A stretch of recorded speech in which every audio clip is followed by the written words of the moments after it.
Okay, I'm going to do a second part, maybe even a third and fourth part of this hafting stuff and that sort of thing, because there's a lot of ground to cover. Okay, and I'm going to tie in a bunch of related subjects and topics.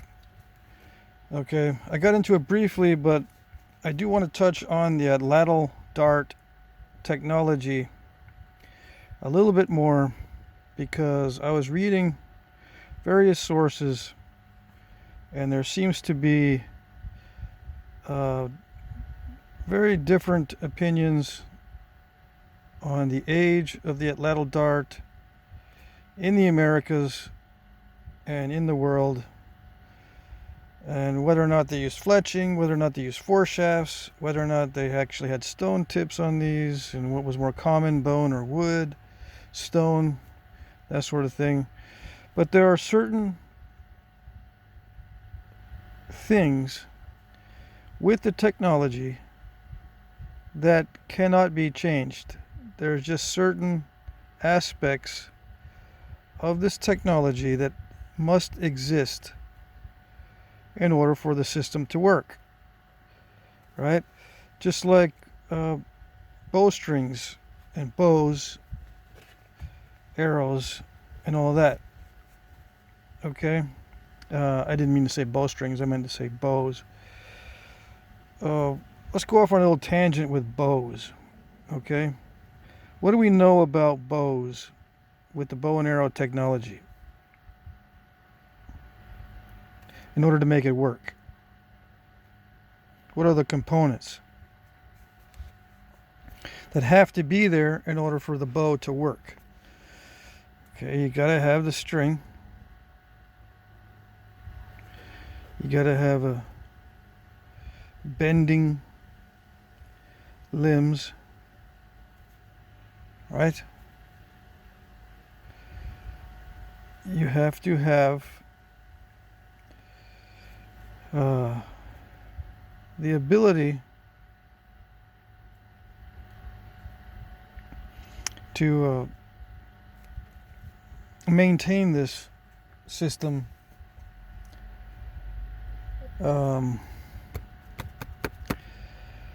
Let me see. Let me think of. Yeah, it's basically a bent stick with a string, right? That's the basic components. There are other things. I mean, my mind was racing there. There's bow backings. There's bow finishes. There is knock placement, the ability to tie knots in the string. But with a bow, the basic technology is bending wood with a string. Okay, and that propels the arrow. So you've got to have, it's got to be springy enough to propel the arrow. Okay. Now with this Atlatl dart system and the Atlatl, in order to fire this dart, you have to have the Atlatl. Now, can you shoot a spear without an Atlatl? Oh yes. What are the characteristics of a spear to make it work? Well, we have a lot of evidence, both old and new, about spears. Now, with a spear compared to an Atlatl dart, there's something missing on the spear. Fletching. Okay. Why do you need fletching on an Atlatl dart and not a spear? Well, a spear is propelled differently. A spear is propelled primarily from the center. You can grip it up toward the front or toward the back, but it's usually right at the point of balance.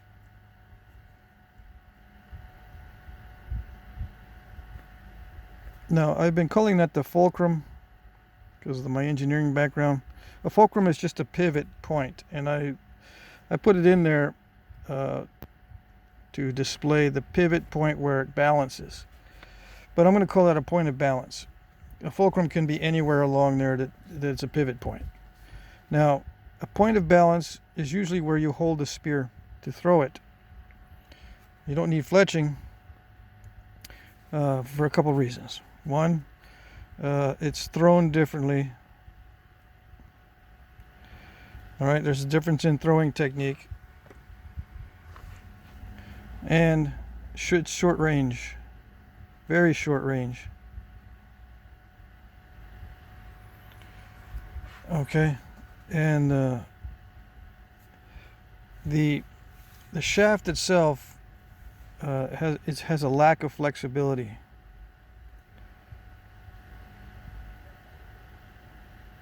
Okay, so this is the spear. It's thrown differently than an Atlatl dart. It has short range and it has a lack of flexibility. All right. With an Atlatl dart, it's fired with the aid of this Atlatl, which is a lever or a extension of the arm. Okay.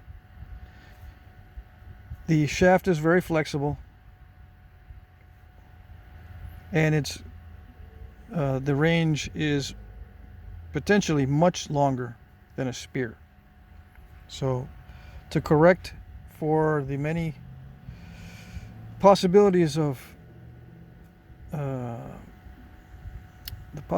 strange flight, you put the fletching on.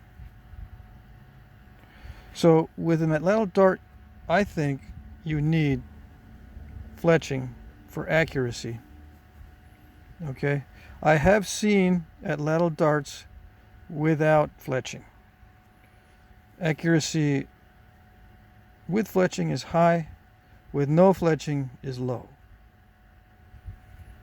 Okay, with fletching is high, without fletching is low. Now, if you don't need a lot of accuracy, if you're shooting volley fire at close range within a few yards, yeah, you don't need fletching. And you can also shoot these regular spears. I've got these components separated because I wanted to, point these out. Spears can also have 4 shafts. The point doesn't have to be hafted to the main shaft. And this diameter is larger than this diameter in both cases. Okay. So that's similar. Now where I'm going with this is, how old is this technology, right?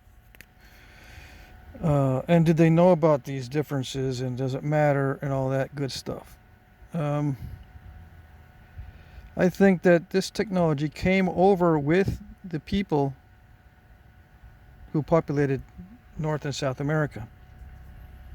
It wasn't devised while they were here. They came over with it, along with other technologies. What other technologies? It's funny you should ask. How about boat making? Okay, boat making, cold weather clothing, meat processing, let's just say storage, how to process and store meat. And the list goes on. There's hundreds of other skills. Why would they not come over with this skill? I think the date for the earliest evidence of thrown spears, or perhaps Atlatls or Atlatl darts, is 68,000 years BP. But they're going mainly by the points. In some cases, I've seen a couple of archaeological texts that say the bow came over with the Atlatl dart at the same time with the population of the Americas. So both of these came over from Asia, or wherever the Native Americans migrated from, with them, both of them at the same time. They knew about both, because these both existed in the Old World before the population of the Americas. Okay? So I think that they had full knowledge of all three of these technologies when they came over. It was not developed while here in the Americas. And I was looking at Clovis and Paleo technology. The dates for Clovis, if you're looking at sources for dates before 2007, they're not reliable. Look for information on Clovis dates and Paleo stuff, information after 2007 and after, because the radiocarbon dating and the calibrated dates are much more accurate these days, and they're retesting many sites. All right, they're much more accurate these days than they were before. So if you're looking at something before 2007, you take it with a grain of salt, because it's probably wrong. Right? I guess that's the expression, taking it with a grain of salt. So what does that mean? What am I getting at there? What that means is we have dates for Clovis and Paleo, specifically Clovis. Now let me try to get this right. I'm trying to remember the exact date. All right, we got 13,050 to 12,750, and this is BP. Okay, and what does BP mean? BP is before present. What is present? 1950. That's what they consider to be present, 1950. When they're doing the radiocarbon dating. This is for radiocarbon dates calibrated. In this case, these dates are calibrated for the origin of Clovis. BP. All right? So if you're looking at someone that says it's older than this, it's not correct. Okay? And these dates correspond to Clovis in a huge range from northern North America all the way down to southern South America. All the way down the southern tip of South America to the northern end of North America. That's where you find Clovis, or in South America, this would be fishtail points. There's a Clovis. These are contemporary, which means they're of the same time period, and they look the same except for slight blade differences. But Clovis ranges with blade differences in every location. Every location, significant difference in location in both of these areas, have variations in the blades. But the hafting and the weapon system that they were used with is consistent. Okay? Now, why do they start out with bow and arrow components and Atlatl dart components? Because you can't take away anything from this and expect it to work. Like, you can't take away the bending limbs and the string from the bow and expect it to work. And I mean everything. Especially this right there. These little counterweights. This Atlatl weight. What would you call it? You know, some argue that they are some banner stones were put on the Atlatl. Some would argue that they didn't. Some Atlatl weights are chipped in a certain way or pecked in a certain way to put grooves in them. Some are not. Do we find any of these in the Paleo context? All right, is there Paleo Atlatl weights? As far as I know, I just did a quick run through of various articles and stuff on Clovis, and I didn't see any. I did not see any engraved or grooved or whatever Atlatl weights with a quick glance, and I can't remember if there was one or not found in context. But you do not need grooves in your Atlatl weight. I should probably say does not need grooves or special shape. Okay? It does not need grooves or special shape to attach it to the Atlatl. And the Atlatl itself can be shaped to add weight to it. Why is that weight important? That weight is important to add stability to the whole system, not only during the throw, but prior to the throw when you're aiming or stalking or running with the Atlatl dart. Yes, you can fire the Atlatl dart while running, and you don't want the tip of it to be all over the place trying to keep it balanced, just by gripping it really hard in this area. You want to have some sort of stability with the whole system while you're trying to use it. The key is when you're launching this, I learned when launching mine that the initial conditions of the launch are extremely important. Same with archery, with bow and arrow. The initial conditions and release of the Atlatl dart or the arrow are extremely important. So you can't really ignore any part of this system. Right? So I think, this is going to be my opinion now, that Paleo peoples used Atlatl weights. They may have not used grooved ones, but you don't need grooved ones. They may have strapped a piece of antler. This could also be, lo and behold, a curved piece of antler attached instead of a rock. Now, I don't see very many people mentioning that aspect. They think, oh, there's a curved piece of antler. That is a billet. Yeah, it's a billet. Anytime you see a curved piece of antler, it's a billet. You can decide for yourself. I don't think so, right? Not necessarily.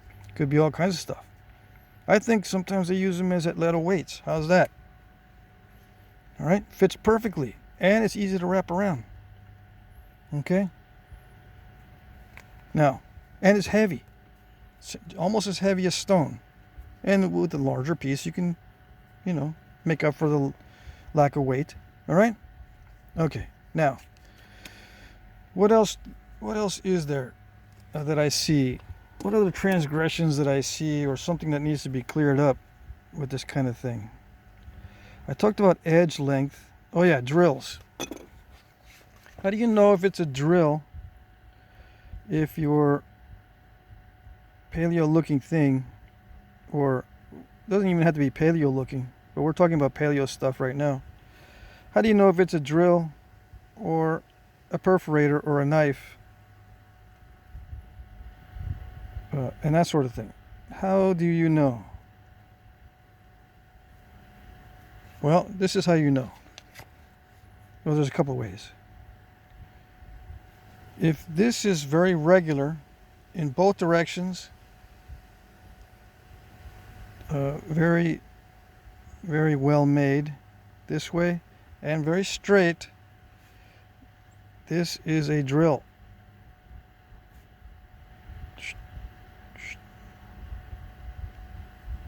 Or can be used as a drill, especially if it has wear on the tip, because that's where a lot of the wear takes place. Not only if you're drilling into solid wood, but you can actually dull the tip and have it drill better, because the tip won't wander, especially if you're drilling into a pith. How do I know this? Because I've done it. Okay. Anyway, those wear on the tip, either intentional or unintentional. And side profile is regular as well as the front. This, however, or any deviation from straight, is probably a knife or a perforator, right? Knife or perforator, what they call a perforator.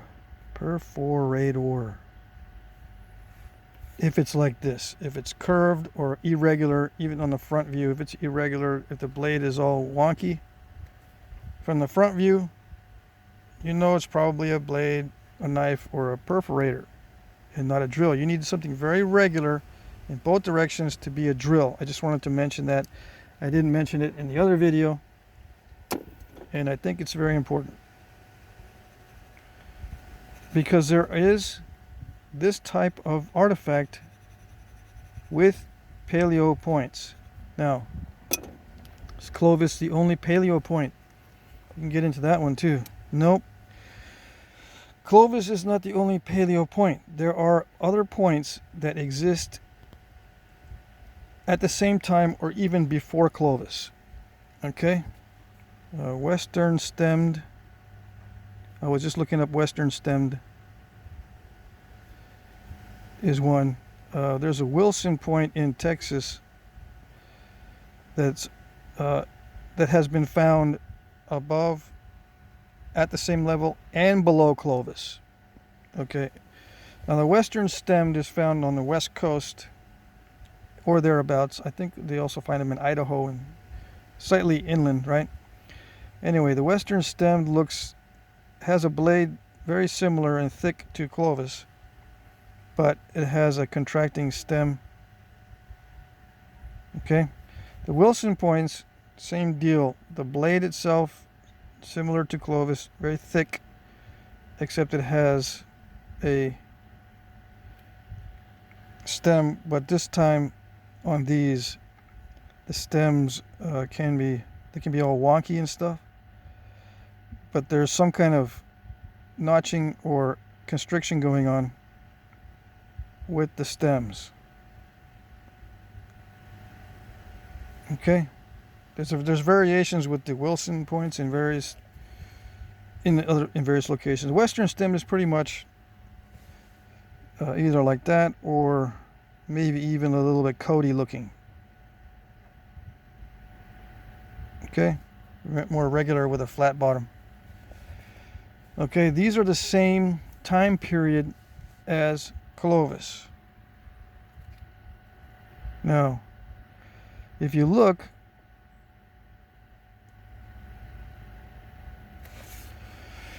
what do these all have in common?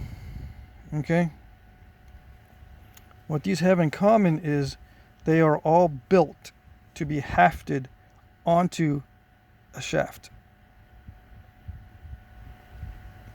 either V notch or U notch. That's what these are built for. They have hafting configurations and they are ground. Okay, there's grinding on these sides. Now that, that is a characteristic of paleo points. There are grindings in points after the paleo period too. So it is not only present among paleo points. But what I'm saying is all these grindings and concentration on how to shape the base and the stems are very important. Indicates to me that they're hafted to either a foreshaft or a main shaft very carefully with lots of thought and effort go into actually making these stems dull, making these stems easy to haft. Like the Clovis is thinned, these are constricted on the sides. Something is done to make these easy to haft. And if you look for evidence of them being thrown, there's impact damage on all these. Impact damage. So there is evidence that they were all thrown. They don't all have to be thrown. Some of them could have been knives, but just like with other points like paternalis and so forth, you'll find examples that they were throwing everything. So they were throwing all of these because they have impact damage that is more easily accomplished by throwing than by stabbing or some other method. Okay? So that's important. It's important because they all have a deliberate stem. Now, if we had just a bunch of very simple leaf shapes, just leaf shapes that we really don't know what the tip or the base was, these are common in Europe or whatever, we don't know which the tip of the base was. They don't have grinding. Sometimes they do, sometimes they don't. They have various sizes, all kinds of weird stuff going on.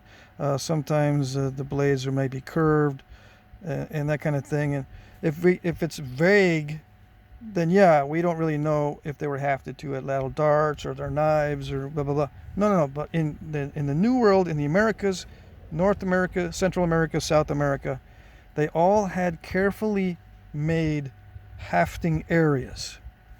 Okay? Relatively carefully. Some of them are not too pretty, but relatively carefully made and strong. This is important. Hafting areas, both in terms of being thick and ground. So strong would be what I'm talking about is they are thick and grinding. Thick with grinding. That's a very strong stem. Now, with these contemporary with Clovis, I'm going to make a generalization, right, and say that they were hafted very similar to the Clovis. And I think the preferred method with Clovis was a wide foreshaft. Now these can be shouldered, unshouldered, or the bases of these can have a bevel joint, okay, which means that the other piece, the main shaft, has a counter bevel. And I put a little shelf here on. When I do a counter bevel, I put a shelf just so it doesn't move. And when you put these together, you just wrap. But you can have this. Let me do the pronounced shoulders. Okay, this would be more smooth. So 3 configurations. All right, same thing with the other points.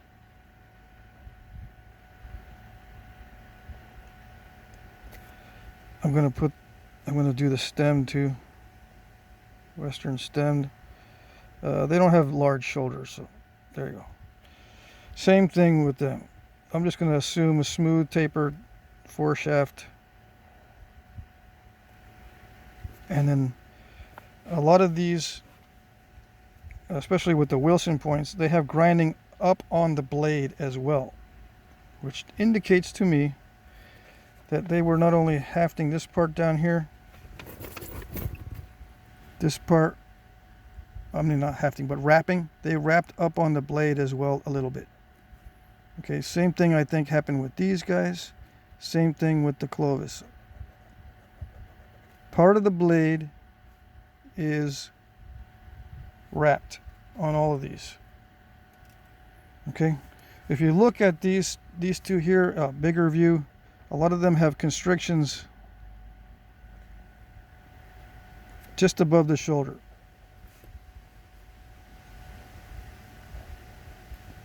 Okay, that indicates to me that when you're hafting it,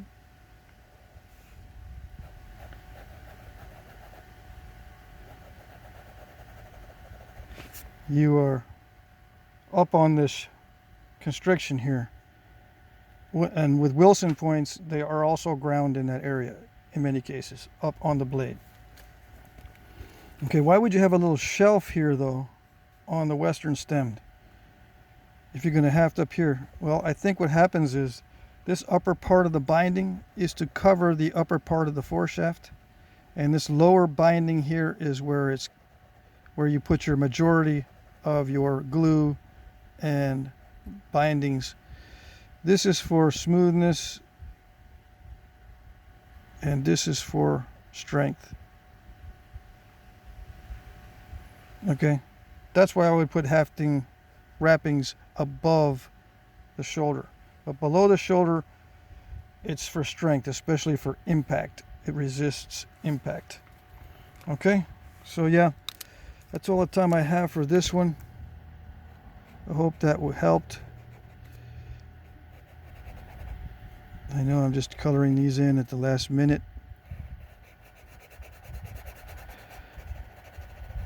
So yeah, I'm trying to think of what else I could add to this. What are the bindings? What are the materials for bindings? And what are the glues? And do they work in cold weather? And does it matter? Because, you know, Central America doesn't get as cold as North America or the tip of South America. You know, does it really matter? I think a lot of these were hafted without glue, but it seems like some of them need glue because the bases are inconsistent. Sometimes you find, well, I don't know if they actually found a Clovis with this U base or some kind of Paleo point with this. I know that they found one. I think they found one Paleo foreshaft. I just don't know where it is or how to get information on it. All right, so that's it for this particular episode. I do need to go over a little more, do a little more research, and then we'll move on to other time periods. But that's what I got so far on the Paleo stuff. Okay.